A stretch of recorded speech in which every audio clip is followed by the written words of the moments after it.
ইদানিং একটা বিষয় নিয়ে আমরা সবাই খুব আলোচনা করছি। বিশেষ করে যাদের ছেলে বাচ্চা আছে তারা কিছুটা দুশ্চিন্তাও আছেন। সেটা হচ্ছে মুসলমানি নিয়ে। আমাদের মুসলিম ধর্ম অনুযায়ী ছেলে বাচ্চাদেরকে মুসলমানি করাতে হয় এবং আমরা একটি বয়সে এই মুসলমানিটা করিয়ে থাকি। এই মুসলমানির টা আসলে বিশ্বের বিভিন্ন দেশে বিভিন্ন সময়ে করা হয়। কোনো দেশে দেখা যাচ্ছে জন্মের পরপরই কিন্তু মুসলমানি করে দেওয়া হয়। আবার কোনো দেশে আরেকটু বড় হলে করানো হয়। এটা আসলে বিভিন্ন দেশের কালচার অনুযায়ী এটা করানো হয়ে থাকে। কিন্তু আমরা আমাদের দেশে সাধারণত তাহলে কখন অনেক বাবা-মাই জানতে চান যে কখন তাহলে মুসলমানিটা করাবো?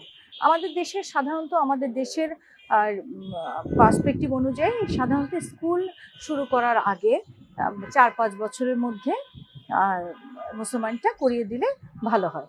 এতে বাচ্চার এই সময়টা অ্যাপ্রোপ্রিয়েট একটা টাইম মুসলমানি করানোর জন্য। তবে ইদানিং যে বিভ্রান্তি তৈরি হয়েছে যে বিভিন্ন জায়গায় মুসলমানি করাতে যেয়ে কিছু দুঃখজনক ঘটনা ঘটেছে।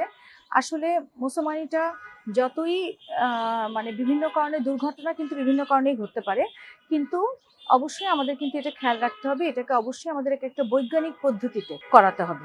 অবশ্যই যে আমরা যে হাজাম বা লোকাল লোক দিয়ে করাই সেটা করানো যাবে না। এতে কিন্তু বিভিন্ন রকম কমপ্লিকেশন হতে পারে। আমরা অবশ্যই একটা বৈজ্ঞানিক পদ্ধতিতে একজন সার্জনের কাছে, বিশেষ করে যে শিশু সার্জন কিন্তু আলাদা আছে শিশু সার্জন। এই শিশু সার্জন যারা তাদেরকে দিয়ে কিন্তু আমরা মুসলমানিটা করাতে পারি। তাহলে কিন্তু আমরা অনেক ক্ষেত্রেই এটা থেকে মানে নিশ্চিন্ত থাকতে পারি।